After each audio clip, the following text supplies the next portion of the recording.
Hello students, welcome to the class. So students, आज हम आपकी मैथ्स बुक का चैप्टर नंबर 2 कंटिन्यू करेंगे, दैट इज पावर प्ले।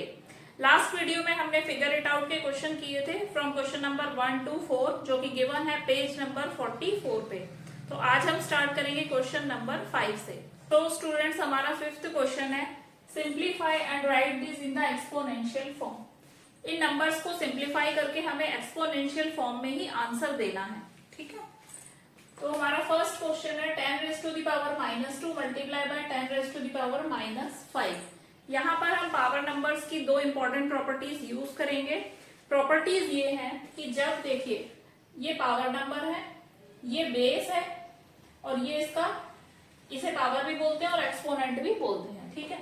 जब भी कभी बेस सेम होते हैं, यहाँ पर भी बेस 10 है और यहाँ पर भी बेस 10 है, ठीक है, तब हम पावर्स को कंपेयर कर सकते हैं। किस तरह से? अगर बेस सेम है और दोनों आपस में मल्टीप्लाई हो रहे हैं, देन हम पावर्स को ऐड करते हैं। और अगर बेस सेम है और दोनों नंबर्स आपस में डिवाइड हो रहे हैं, then we can subtract their powers. Okay, so question number first हम कैसे सॉल्व करेंगे? यहां देखिए दोनों में बेस सेम है तो पावर्स को हम ऐड करेंगे, ठीक है। 10 लिख देंगे, -2 प्लस -5। आप इसे सॉल्व कर लीजिए। -2 plus into minus is -5।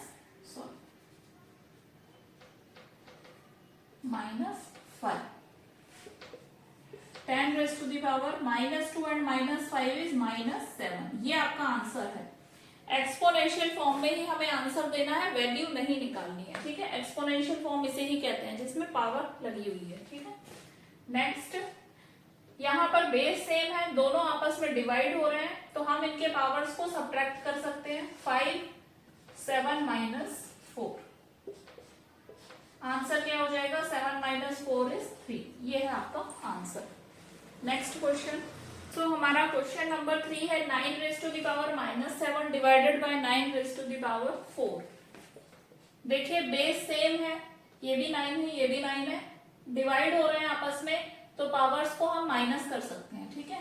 9 raise to the power -7 -4। Same sign है, नंबर्स को ऐड करेंगे, 7 + 4 इज 11, -11 आंसर। ये आपका आंसर है। Next question 13 raise to the power -2 raise to the power -3। कभी भी किन्हीं दो नंबर्स के बीच में अगर ब्रैकेट लगा है, दैट मीन्स उन नंबर्स को आपको मल्टीप्लाई करना है, ठीक है। Bracket means multiply. तो यहां पर 13 -2 को मल्टीप्लाई कर देंगे -3, ठीक है।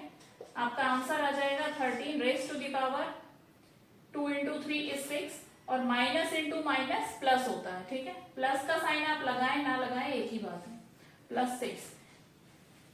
दोनों साइंस को भी आपको मल्टीप्लाई करना है, ठीक है। Next question.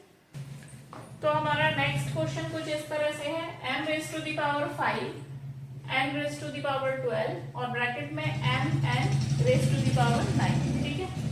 ब्रैकेट के बाहर पावर लगा है, मतलब ये 9 जो है इन दोनों का पावर है, ठीक है।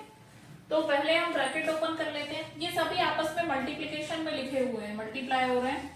n raise to the power 5 multiply by n raise to the power 12, bracket open कर लेते हैं। n raised to the power 9 and n raised to the power 9, ठीक है। अब आप देखिए जो सेम वेरिएबल वाले हैं उन्हें साथ में लिख लेते हैं। m raised to the power 5 multiply bye m raised to the power 9, और n को इस n के पास में लिख लेंगे, ठीक है। n raised to the power 12 multiply by n raised to the power 9। Okay, अब देखिए यहाँ पर बेस सेम है, दोनों आपस में मल्टीप्लाई हो रहे हैं, देन हम पावर्स को ऐड कर सकते हैं। ओके, यहाँ पर बेस सेम है, नंबर्स दोनों आपस में मल्टीप्लाई हो रहे हैं, इसीलिए पावर्स को हम ऐड करेंगे। बेस सेम होना नेसेसरी है, ठीक है। अगर बेस सेम नहीं है तो हम ये प्रॉपर्टी नहीं यूज कर सकते हैं। m raise to the power ये हो जाएगा 5 + 9 multiply by n raise to the power 12 + 9, ठीक है। आंसर हमारा आ जाएगा m raise to the power 5 + 9 is 14 and n raise to the power 12 plus 9 is 21। ये है आपका आंसर। चलिए अब नेक्स्ट क्वेश्चन करते हैं। सो स्टूडेंट्स हमारा नेक्स्ट क्वेश्चन है, if 12 square equals to 144 what is. अगर 12 स्क्वायर की वैल्यू ये है तो इन सब की वैल्यूज आपको बतानी है। ये सभी डेसिमल में दिए हुए हैं, ठीक है। तो देखिए 1.2 अगर आप ये डेसिमल पे ध्यान ना दें तो इसका आंसर भी 144 आएगा। अगर आप 12 का स्क्वायर करेंगे तो आंसर यही आना है 144। बट क्योंकि ये डेसिमल में दिया हुआ है, देखिए अगर आप इसे मल्टीप्लाई करते हैं तो इस तरह से करते हैं 1.2 मल्टीप्लाई बाय 1.2, आंसर आपको मिलेगा 144। डेसिमल कैसे प्लेस करना है, देखिए यहाँ कितने डिजिट्स के बाद डेसिमल है, 1 डिजिट के बाद, और इसमें कितने डिजिट्स के बाद डेसिमल है, 1 डिजिट के बाद, 1 और 1 2, तो आप 2 डिजिट्स के बाद डेसिमल प्लेस कर दीजिए, ठीक है। तो इसका आंसर हो जाएगा 1.44। नेक्स्ट देखिए इस 12 का स्क्वायर भी अगर आप करेंगे तो आपकी वैल्यू 144 ही आएगी, ठीक है। बट ये डेसिमल में है, अगर आप इसे मल्टीप्लाई करते तो कैसे करते, 0.12 मल्टीप्लाई बाय 0.12, ठीक है। आंसर आपका आता 144। डेसिमल कैसे प्लेस करना है, यहां पर देखिए डेसिमल कितने डिजिट्स के बाद है, 1 2 डिजिट्स के बाद है। यहाँ डेसिमल कितने डिजिट्स के बाद है, 1 2 डिजिट्स के बाद डेसिमल लगा हुआ है, 2 और 2 4 डिजिट्स हो गए, ठीक है। तो आंसर में आपको 4 डिजिट्स के बाद ही डेसिमल प्लेस करना है। बट ये तो 3 डिजिट है, इसीलिए इसे 4 डिजिट बनाने के लिए यहाँ पर हमें 0 ऐड कर देंगे, ठीक है। अब ये 4 डिजिट हो गया है और यहाँ पर डेसिमल प्लेस कर देंगे, ओके। यहाँ भी आप 0 लगा सकते हैं, 0 हैज नो वैल्यू, तो आपका आंसर हो जाएगा 0.0144, ठीक है। नेक्स्ट क्वेश्चन,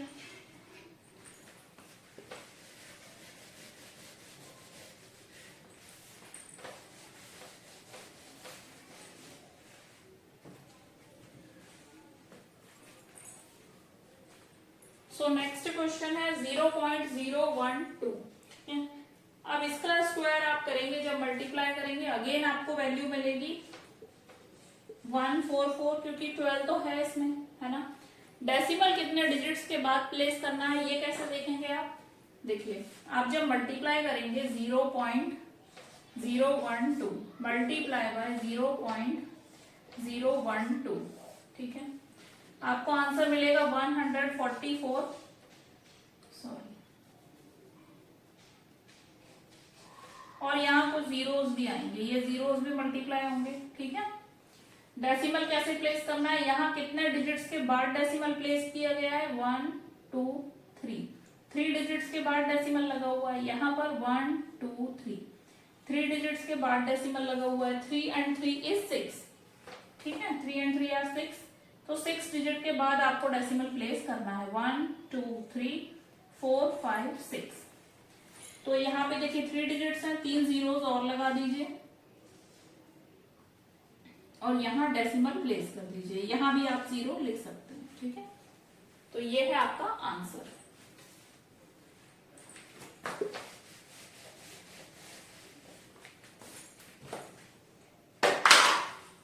नेक्स्ट क्वेश्चन 120 का स्क्वायर, ठीक है। 12 का स्क्वायर आपको पता है 144 होता है, ठीक है। 12 का स्क्वायर है 144, उसमें एक 0 लगा हुआ है, जब इस पूरे नंबर को हम स्क्वायर करेंगे तो आंसर में भी जीरोस डबल हो जाएंगे, ठीक है। आप चाहे तो इसे पूरी तरह से मल्टीप्लाई करके भी आंसर निकाल सकते हैं, ओके। चलिए नेक्स्ट क्वेश्चन करते हैं। सो स्टूडेंट्स हमारा नेक्स्ट क्वेश्चन है, circle the numbers that are the same. यहाँ हमें कुछ नंबर्स दिए हुए हैं, 5 नंबर्स दिए हुए हैं, जो नंबर्स सेम है, जिनकी वैल्यू सेम है, उन्हें हमें सर्कल करना है, ओके। तो देखिए फर्स्ट नंबर में बेस सेम नहीं है तो हम पावर्स को कंपेयर नहीं कर सकते हैं, ठीक है। और पावर्स भी सेम नहीं है तो इन्हें मल्टीप्लाई करके भी नहीं लिख सकते हैं, ठीक है। तो इसे हम ऐसे ही छोड़ देते हैं। नेक्स्ट देखते हैं 6 raise to the power 4 multiply by 3 raise to the power 2, ठीक है। अब देखिए ये 2 और 3 तो प्राइम नंबर्स है, इन्हें हम स्प्लिट नहीं कर सकते हैं, किसी और तरह से हम नहीं लिख सकते हैं क्योंकि इनके कोई फैक्टर्स नहीं है। बट 6 के फैक्टर्स होते हैं, ये कोई प्राइम नंबर नहीं है ना, इसे हम 2 मल्टीप्लाई बाय 3 के फॉर्म में लिख सकते हैं, ठीक है। तो इसे हम इस तरह से लिख सकते हैं 6 को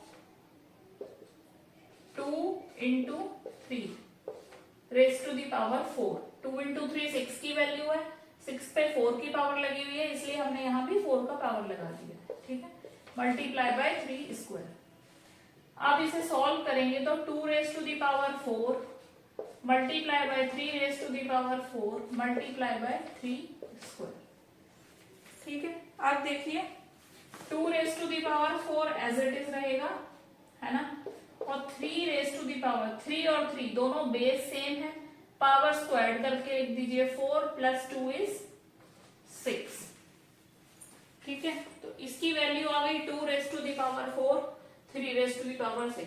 आप देखिए फर्स्ट की और सेकंड की वैल्यू सेम है, यहाँ पर भी 2 raise to the power 4 multiply by 3 raise to the power 6 है, और यहाँ भी value 2 raise to the power 4 multiply by 3 raise to the power 6 है। तो इन दोनों की वैल्यू तो हमें सेम मिल गई है, ठीक है। और क्वेश्चन देखते हैं। ये तो देखिए 6 रेज टू दी पावर 10 दिया हुआ है ना। अगर हम इसे स्प्लिट भी करते हैं 2 इंटू 3 के फॉर्म में, तो इसकी वैल्यू क्या आएगी 2 raise to the power 10 multiply by 3 raise to the power 10, जो कि अनइक्वल है इन सबसे, है ना। नेक्स्ट 18 और 6। 18 को आप क्या लिख सकते हैं 9 2 भी लिख सकते, 3 इंटू 3 इंटू 2 भी लिख सकते हैं, 3 इंटू 3 इंटू 2, तीनों प्राइम नंबर हो गए, ठीक है। Raise to the power 2 multiply by, इसको आप लिख सकते हैं 2 इंटू 3 स्क्वायर, इसे बाद में देखेंगे। फिफ्थ है 6 रेज टू दी पावर 2, तो कुछ इस तरह से इसे लिख सकते हैं। अब 3 square multiply by 3 square, bracket open कर रहे हैं हम, 2 स्क्वायर और 3 स्क्वायर, 2 स्क्वायर 3 स्क्वायर। अब देखिए 3 3 और 3, 3 बार 3 है, बेस सेम है, तो हम इसे क्या लिख सकते हैं 3 raise to the power square कर दीजिए, 2 प्लस 2 प्लस 2 6 हो गया, मल्टीप्लाई बाय ये देखिए 2 और 2 बेस सेम है, पावर स्क्वायर करके लिख सकते हैं 2 रेज टू दी पावर 4। क्या ये वैल्यू, यस ये वैल्यू भी सेम है ना। फर्स्ट सेकंड और थर्ड की वैल्यू सेम आ रही है, ये भी 2 raise to the power 4 multiply by 3 raise to the power 6। ये मल्टीप्लिकेशन में नंबर्स आगे पीछे लिखे होने से कोई इसमें वैल्यू में डिफरेंस नहीं आता है, ठीक है। तो फर्स्ट सेकंड और फोर्थ सेम है, थर्ड अलग है। फिफ्थ हमें दिया हुआ था फिफ्थ नंबर हमें दिया गया है 6 रेज टू दी पावर 24। ये तो बिल्कुल डिफरेंट वैल्यू है, ठीक है। इसे प्राइम नंबर्स में अगर हम स्प्लिट भी करेंगे तो 2 into 3 raise to the power 24 आएगा, 2 to the power 24 multiply by 3 to the power 24। तो देखिए ये बिल्कुल ही डिफरेंट वैल्यूज है। तो कौन से ऐसे नंबर्स हैं जिनकी वैल्यू सेम है, नंबर 1, नंबर 2 सर्कल करना है आपको इन्हें, एंड नंबर 4, इन सभी की वैल्यू सेम है, ओके। तो ये है आपका आंसर। चलिए नेक्स्ट क्वेश्चन करते हैं। So our next question is identify the greater number in each of the following. यहाँ पर हमें कुछ नंबर्स दिए गए हैं, उन्हें हमें कंपेयर करना है कि कौन सा नंबर ग्रेटर है, ठीक है। पावर्स दिए गए हैं सब पे। देखिए फर्स्ट क्वेश्चन है 4 क्यूब और 3 रेज टू दी पावर 4। तो इसकी आप वैल्यू निकाल सकते हैं ऐसे क्वेश्चंस में वैसे हमेशा ध्यान रखिएगा, जैसे यहाँ पर तो पावर्स में ज्यादा डिफरेंस नहीं है, ये 3 का पावर है और ये 4 का पावर है, और ये बड़ा नंबर है, ये छोटा नंबर है, तो इसकी वैल्यू आप निकाल के कैलकुलेट कर सकते हैं। बट कभी भी पावर्स में बहुत डिफरेंस है, जैसे मान लीजिए ये देखिए 8 है और ये 2 है। अब 2 जो है वो 8 के सामने बहुत छोटा नंबर है, डिफरेंस बहुत ज्यादा है, 6 का डिफरेंस है दोनों में, ठीक है। तो इस तरह के नंबर्स जब दिए होंगे तो आपको कैलकुलेट करने की जरूरत नहीं है, हमेशा जिसका पावर बड़ा है, जिस पे बड़ी पावर लगी हुई है, वही नंबर ग्रेटर होगा, ठीक है। ये काफी क्लोज नंबर्स हैं तो इन्हें आप कैलकुलेट कर सकते हैं, ठीक है। जैसे कि 4 क्यूब की वैल्यू होती है 64 और 3 रेज टू द पावर 4 की वैल्यू होती है 81। तो देखिए 81 ग्रेटर है 64 से, that means 3 raise to the power 4 is greater than 4 cube. Most of the cases में यही होगा, जो हाँ पावर बड़ी है वही नंबर बड़ा आएगा। अगर बहुत नियर पावर दी गई है, जैसे 3 और 4 बहुत क्लोज हैं, तभी आप कैलकुलेट कीजिए। अदरवाइज यहाँ देखिए 8 और 2 में तो बहुत डिफरेंस है, भले ही 2 बहुत छोटा नंबर है 8 से, लेकिन पावर ज्यादा मैटर करती है, पावर किसी भी नंबर में ज्यादा डिफरेंस क्रिएट करती है, ठीक है। तो यहाँ पावर है 8 की और यहाँ पावर है 2 की, तो इसमें आप सिंपली लिख सकते हैं that 2 raise to the power 8 ये जो है इज ग्रेटर देन 8 स्क्वायर, ठीक है। अब देखिए अगर इस तरह का कोई क्वेश्चन आ गया, यहाँ पे 2 रेज टू द पावर 100 है, तो इसे आप कैलकुलेट करना बहुत मुश्किल है, नहीं निकाल सकते आप ये वैल्यू, ठीक है। तो आप पावर्स को देखिए, ये है 2 और ये है 100, कितना ज्यादा डिफरेंस है दोनों नंबर्स में, ठीक है। तो आप इस तरह से क्वेश्चन जो दिए गए हैं उसमें सिंपली जिस नंबर की पावर बड़ी है उसे आप ग्रेटर बता सकते हैं। 2 raise to the power 100 is greater than 100 square, okay. चलिए नेक्स्ट क्वेश्चन करते हैं। So our ninth question is, a dairy plans to produce 8.5 billion packets of milk in a year. They want a unique ID identifier code for each packet. If they choose to use the digits 0 to 9, how many digits should the code consist of? Okay. So question ये है कि एक dairy 8.5 billion milk packets produce करती है। इन सभी milk packets को हमें एक यूनिक आईडी कोड से कोड करना है। कंडीशन ये है कि सभी के कोड डिफरेंट होने चाहिए और क्वेश्चन ये पूछा गया है कि इस कोड में कितने डिजिट्स रिक्वायर्ड हैं, जो कोड हम बनाएंगे उसमें कितने डिजिट्स होने चाहिए। तो देखिए अगर हमसे कहा गया होता कि हमें 50 पैकेट्स को कोड करना है, तो हम कितने डिजिट का कोड ले सकते थे। अगर हम 1 डिजिट का कोड यूज करते तो यहां पर हम कितने कोड बना सकते हैं, 0 से लेके देखिए 0 1 2 3 4 ऐसे करके 9, इस तरह से हम 10 कोड्स बना सकते हैं, ठीक है। तो 10 कोड्स में हमें तो 50 पैकेट्स को कोड करना है, इसीलिए 1 डिजिट का कोड इनफ नहीं है। तो हम क्या कर सकते हैं, 2 डिजिट का कोड बना सकते हैं। 50 पैकेट्स को कोड करने के लिए 2 डिजिट का कोड बना सकते हैं।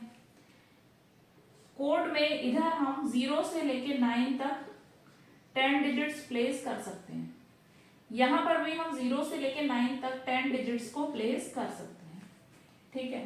तो टोटल हमारे पास कितने कॉम्बिनेशंस मिलेंगे हमें 2 डिजिट कोड के, देखिए कितने कॉम्बिनेशन मिलेंगे, 10 और 10, यहां पर भी 10 है, यहां पर भी 10 है, ठीक है। तो 10 मल्टीप्लाइड बाय 10, इसका मतलब ये है 2 डिजिट के हमें 10 स्क्वायर कोड्स मिलेंगे, ठीक है। अगर हमें 50 पैकेट्स को कोड करना है तो हमारे लिए 2 डिजिट का कोड इनफ है। इसी तरह से क्वेश्चन में पूछा गया है अगर हमें 8.5 बिलियन पैकेट्स को कोड करना है, तो इतने पैकेट्स के लिए जो कोड हम बनाएंगे उसमें कितने डिजिट का कोड हमें बनाना पड़ेगा इतने पैकेट्स को कोड करने के लिए। तो देखिए काफी बड़ा नंबर है, तो ऑब्वियसली कोड जो होगा वो भी काफी बड़ा नंबर होगा, बहुत सारे डिजिट्स उसमें होंगे।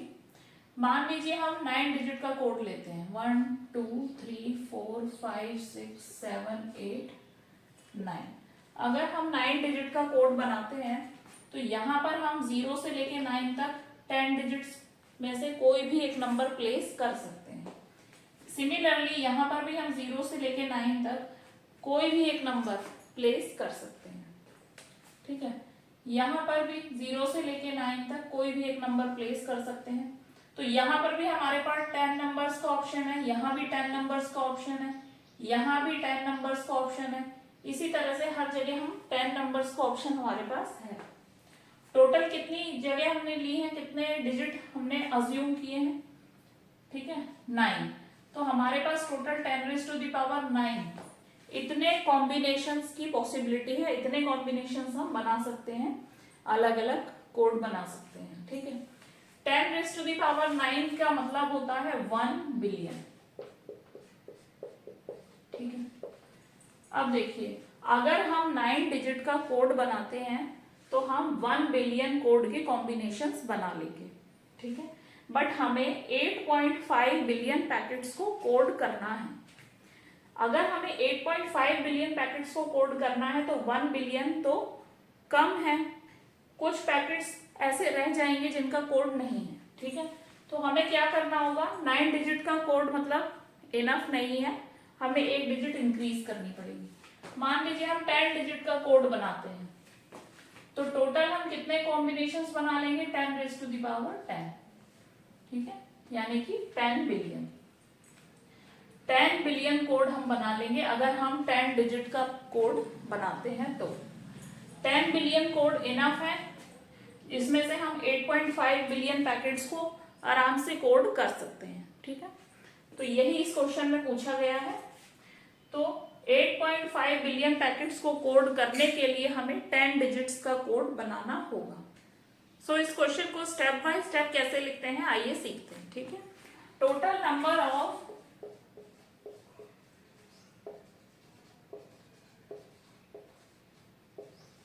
मिल्क पैकेट्स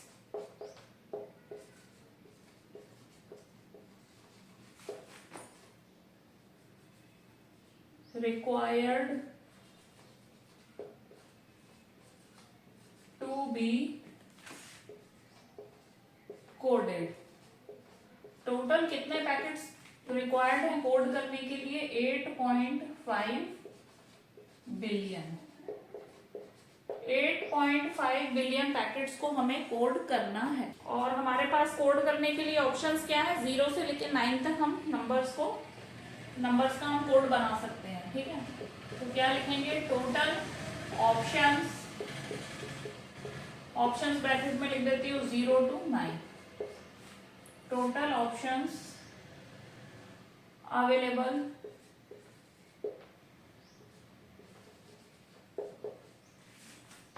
फॉर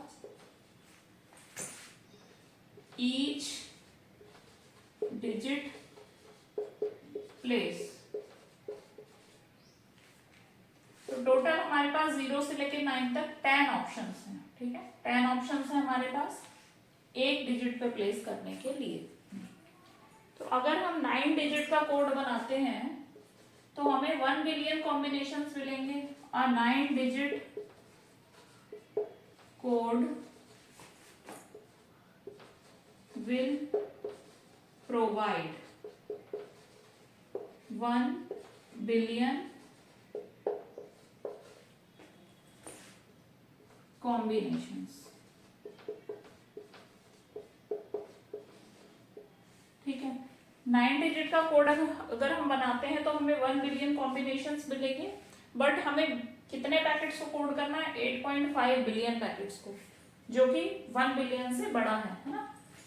बट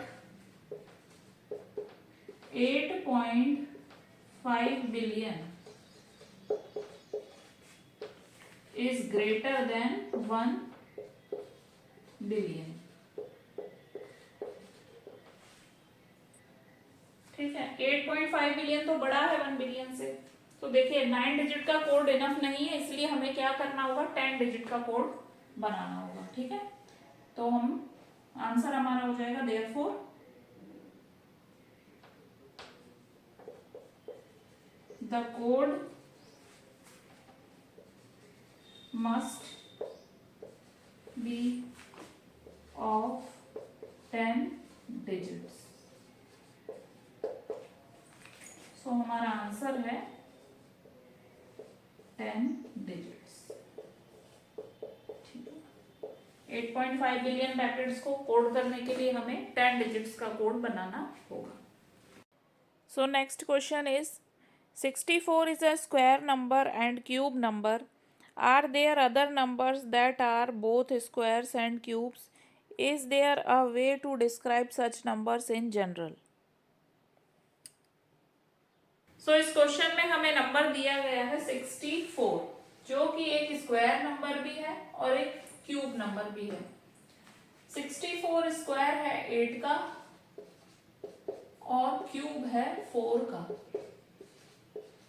ठीक है, अब हमसे पूछा गया है क्या कुछ ऐसे और नंबर्स भी हैं जो इस तरह से स्क्वायर नंबर भी है और क्यूब नंबर भी है, जैसे कि 64 है। तो यस, ऐसे काफी नंबर है। देखिए, एक हमारा नंबर है 729। ठीक है, ये स्क्वायर है 27 का और 729 क्यूब है 9 का। ठीक है, और भी कुछ ऐसे नंबर्स हैं जैसे कि 4096, 64 का स्क्वायर है ये और क्यूब है ये 16 का। 16 का क्यूब है 4096। तो इस तरह से काफी ऐसे नंबर्स हैं जो कि एक स्क्वायर नंबर्स भी हैं और एक क्यूब नंबर्स भी हैं। ठीक है, और इस क्वेश्चन में यह भी पूछा गया है कि क्या हम इन नंबर्स को, इस तरह के नंबर्स को जो कि एक स्क्वायर नंबर भी है और एक क्यूब नंबर्स भी हैं, क्या हम इन्हें एक जनरल फॉर्म में लिख सकते हैं?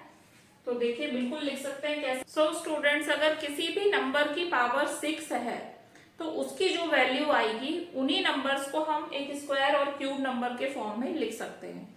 फॉर एग्जाम्पल, जैसे कि आप देखिए 64 जो है ये 2 raised to the power 6 की वैल्यू है। ठीक है, 729 जो है वो 3 raised to the power 6 की वैल्यू है। 4096 जो है वो 4 raised to the power 6 की वैल्यू है। तो किसी भी नंबर की पावर अगर 6 है, उसी नंबर को हम इस तरह से एक स्क्वायर और एक क्यूब के फॉर्म में लिख सकते हैं। ऐसा इसीलिए, देखिए 2 की पावर 6 है, इसे आप इस तरह से लिख सकते हैं 2 स्क्वायर क्यूब, 2 इंटू 3 मल्टीप्लाई होके 6 हो जाएगा। ठीक है, इसीलिए इसी तरह से 3 raised to the power 6 को आप लिख सकते हैं। इसे दूसरी तरह से लिखने का तरीका है 2 क्यूब का स्क्वायर।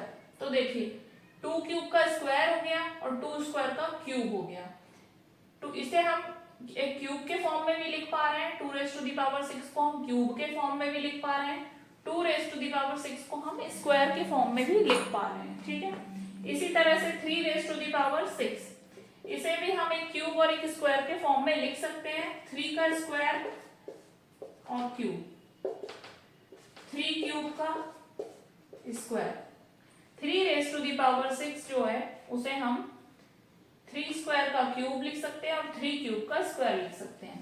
दैट मीन्स अगर किसी भी नंबर पे 6 पावर लगी हुई है तो उसे हम एक क्यूब के फॉर्म में भी लिख सकते हैं और एक स्क्वायर के फॉर्म में भी लिख सकते हैं। तो इसका एक जनरल फॉर्म क्या निकलेगा? देखिए, तो general form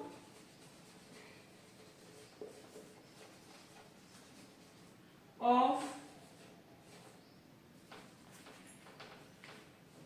such numbers is n raised to the power 6। n raised to the power 6 इसका जनरल फॉर्म है। Question 11 is a digital locker has an alphanumeric. It can have both digits and letters, passcode of length 5. Some example codes are, these are the example codes. How many such codes are possible? Okay. सो एक digital locker है और उसके पास code की length है 5। ठीक है, जैसे कि 5 एलिमेंट्स आप पुट कर सकते हैं पासकोड के लिए, 1 2 3 4 5। 5 एलिमेंट्स का एक पासकोड आपको बनाना है।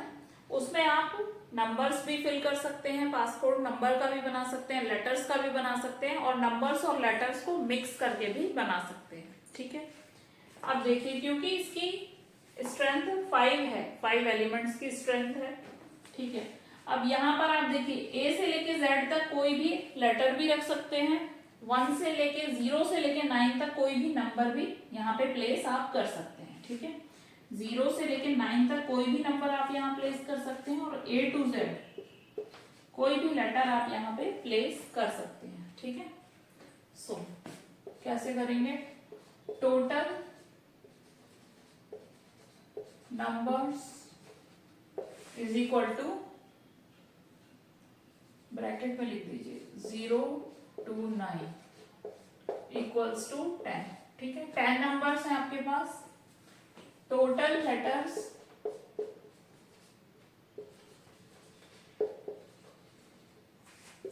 A to Z कितने हैं, 26।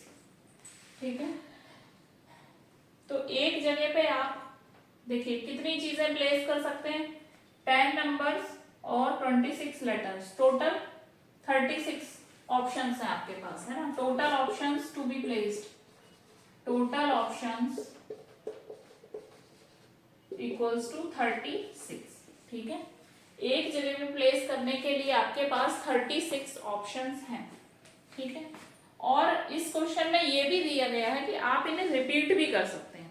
अगर आप रिपीट नहीं कर पाते तो मान लीजिए यहाँ पर आपने जो नंबर या लेटर रख दिया है वो आप दूसरी जगह नहीं रख सकते थे। ठीक है, बट ऐसी कोई कंडीशन नहीं, आप रिपीट भी कर सकते हैं।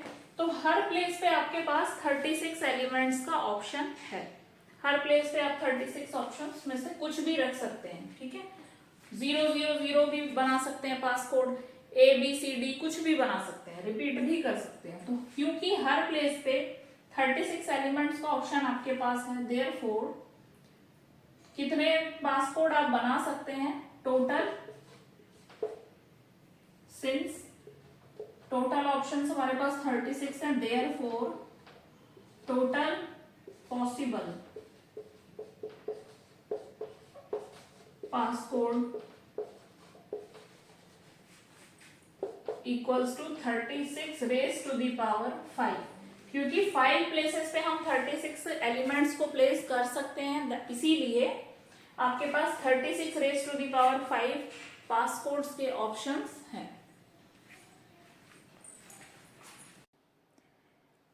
Next question is, the worldwide population of sheep is about 10 raised to the power 9 and that of goat is also about the same. What is the total population of sheep and goats? 2024 में world wide population sheep की कितनी है, 10 raise to the power 9। ठीक है, और goat की भी same ही है, मतलब गोट की भी कितनी हो गई, 10 raise to the power 9। Sheep और गोट की पॉपुलेशन सेम है।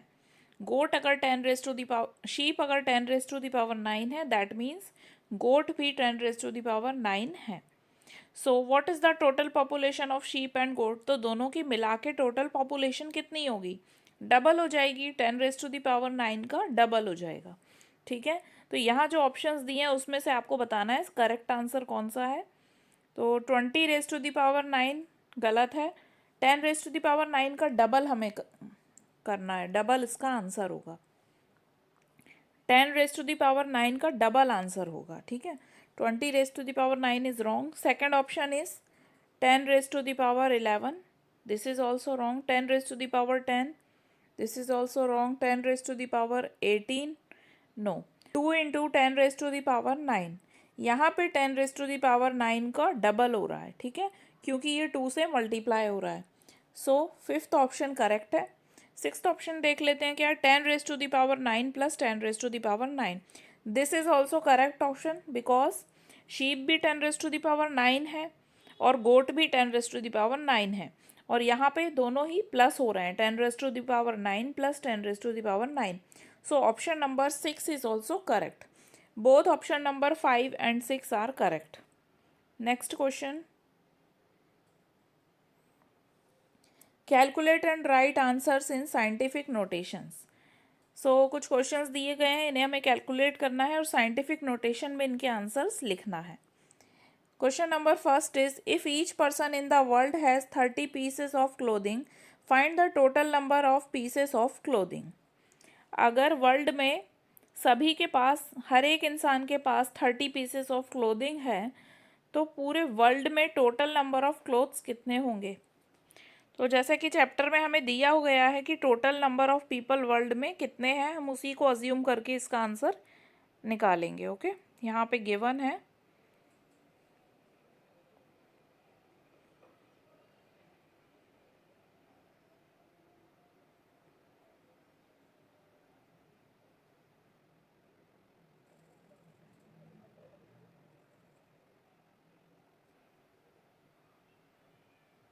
ये देखिए, with a global human population of about 8 into 10 raised to the power 9. So 8 into 10 raised to the power 9 इसे ही हम अभी वर्ल्ड की टोटल पॉपुलेशन अज्यूम करेंगे जैसा कि यहाँ पे गिवन है. ठीक है, तो देखिए टोटल वर्ल्ड पॉपुलेशन कितनी है. टोटल वर्ल्ड पॉपुलेशन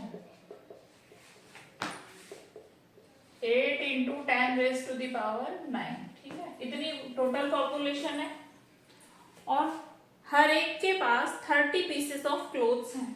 ठीक है, clothes owned by each person equals to 30. ठीक है, तो टोटल नंबर ऑफ क्लोथ्स हमें फाइंड करने हैं. ठीक है, कैसे फाइंड करेंगे, मल्टीप्लाई कर देंगे और उसे साइंटिफिक नोटेशन में लिखना है. ठीक है, तो 8 इंटू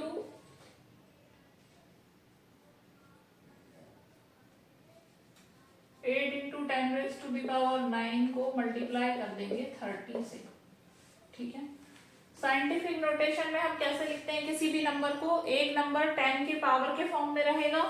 ठीक है, और जो उसके आगे जो नंबर दिया हुआ गया है मल्टीप्लिकेशन में वो 1 से 10 के बीच लाई करेगा. ओके, तो पहले हम इस 8 को 30 से मल्टीप्लाई कर लेते हैं. 8 into 30 is 240 into 10 raise to the power 9. तो ये वैल्यू है आपका आंसर, लेकिन हमें इसे साइंटिफिक नोटेशन में लिखना है. साइंटिफिक नोटेशन में लिखने के लिए इस नंबर को हमें ऐसे लिखना है, डेसिमल ऐसी जगह लगाना है कि 1 से लेकर 10 तक बीच लाई करे. ठीक है, देखिए अगर हम डेसिमल यहाँ लगाते हैं तो ये हो जाएगा 24 जो कि 10 से बड़ा नंबर है. तो डेसिमल अगर हम यहाँ लगाते हैं तो ये हो जाएगा 2.40. ये 2.40 है, ये 1 से लेकर 10 के बीच में लाई करता है. ठीक है, अब 2.40 क्योंकि हमने 2 डिजिट्स के बाद डेसिमल लगाया है तो यहाँ मल्टीप्लिकेशन में हम लिखेंगे 10 रेज टू द पावर 2 और ये 10 रेज टू द पावर 9 हम यहाँ लिख देंगे. ठीक है, अब इन दोनों को, ये बेस सेम है, आपस में मल्टीप्लाई हो रहे हैं तो पावर्स को हम ऐड करके लिख सकते हैं. 2.40 10 पावर्स को 2 और 9 ऐड करेंगे तो 11. तो ये है हमारा answer. Question number second is there are about 100 million bee colonies in the world. Find the number of honey bees if each colony has about 50,000 bees. So पूरे वर्ल्ड में टोटल बी कॉलोनीज कितनी है. Total number of bee colonies equals to 100 million. ठीक है, 100 million को आप power के form में कैसे लिख सकते हैं, 10 रेज टू द पावर 8. अब एक कॉलोनी में, हर कॉलोनी में 50,000 बीज हैं, ठीक है। Number of bees in each colony equals to 50,000। 50,000 को आप साइंटिफिक नोटेशन पावर के फॉर्म में कैसे लिख सकते हैं? साइंटिफिक नोटेशन में इस तरह से लिखेंगे, देखिए 50 into 10 raise to the power 4। 4 zeros लगे हैं तो 10 पे 4 की पावर लगा दीजिए, ठीक है। अब आपको फाइंड करना है कि वर्ल्ड में टोटल नंबर ऑफ बीज कितनी है। इसके लिए हम क्या करेंगे, नंबर ऑफ कॉलोनीज को मल्टीप्लाई कर देंगे नंबर ऑफ बीज से। Total number of bees equals to 10 raise to the power 8, इससे मल्टीप्लाई कर देंगे into 5 into 10 raise to the power 4, ठीक है। इसे हम इस तरह से लिख सकते हैं 5 into 10 raise to the power 8 multiply by 10 raise to the power 4। Same base वाले नंबर्स को मैंने साथ में लिख दिया है, ठीक है। अब देखिए क्योंकि बेस सेम है तो पावर्स को हम ऐड कर सकते हैं, 8 प्लस 4 12। तो ये है आपका answer. This is the total number of बीज। Question number 3 is the human body has about 38 trillion bacteria cells. Find the bacterial population residing in all humans in the world. सो एक single human की body में कितने bacteria cells हैं? 38 trillion bacteria cells in a human body equals to 38 trillion. 38 trillion को numbers में कैसे लिखेंगे? Power के फॉर्म में लिख देते हैं। 38 फॉलोड बाय 12 जीरोस होता है 38 ट्रिलियन। सो इसे हम 10 रेज टू दी पावर 12 लिख देंगे, ठीक है। 38 ट्रिलियन कैसे लिखते हैं? 38 उसके बाद 12 जीरोस लगाते हैं, तो उसे हमने इस तरह से पावर के फॉर्म में लिख दिया है 10 रेज टू दी पावर 12, ठीक है। और टोटल वर्ल्ड पॉपुलेशन कितनी है? Total population equals to 8 into 10 raise to the power 9। तो हमें ये बताना है कि पूरी पॉपुलेशन में कितने बैक्टीरिया सेल्स हैं, ठीक है। इन दोनों को मल्टीप्लाई करके हम आंसर निकाल सकते हैं। बस आपको इसे साइंटिफिक नोटेशन में लिखना आना चाहिए, okay. Total bacteria cells equals to 38 into 10 raise to the power 12 multiply by 8 into 10 raise to the power 9, ठीक है। 38 इंटू 8 लिख देती हूँ साथ में 10 raise to the power 12 multiply by 10 raise to the power 9, ठीक है। ये बेस सेम है, पावर्स को हम ऐड कर सकते हैं। 38 into 8 into 10 raise to the power 12 plus 9 21। 38 multiply by 8 को सॉल्व कर लेते हैं। 8 8 से 64, 8 to 16 8 से 24 30। 304 into 10 raise to the power 21, ठीक है।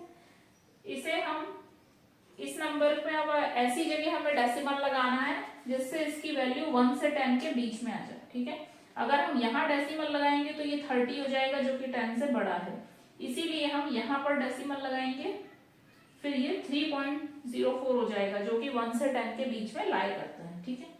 3.04 क्योंकि हमने यहाँ पे डेसिमल लगाया है 2 डिजिट के बाद, इसलिए यहाँ 10 रेज टू दी पावर 2 लिख देंगे मल्टीप्लिकेशन में और 10 रेज टू दी पावर 21, ठीक है। अभी भी इन दोनों का बेस सेम है तो पावर्स को हम ऐड कर सकते हैं, तो हमारा आंसर हो जाएगा 3.04 into 10 raise to the power 21 plus 2 is 23। ये हमारा answer. Question number 4 is total time spent eating in a lifetime in seconds. ठीक है, तो एक लाइफ टाइम में हम ईटिंग में कितने सेकंड्स, कितना टाइम स्पेंड कर देते हैं खाने में। ठीक है, तो ये एक असम्पशन वाला क्वेश्चन है क्योंकि लाइफ टाइम सबके डिफरेंट होते हैं।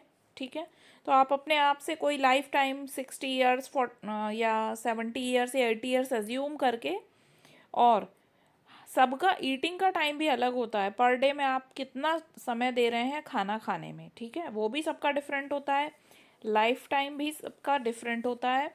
तो दोनों ही वैल्यूज़ आप अपने आप अज्यूम करके इसको मल्टीप्लाई करके इसका आंसर निकाल सकते हैं, और फिर आपको उसे साइंटिफिक नोटेशन में लिखना है।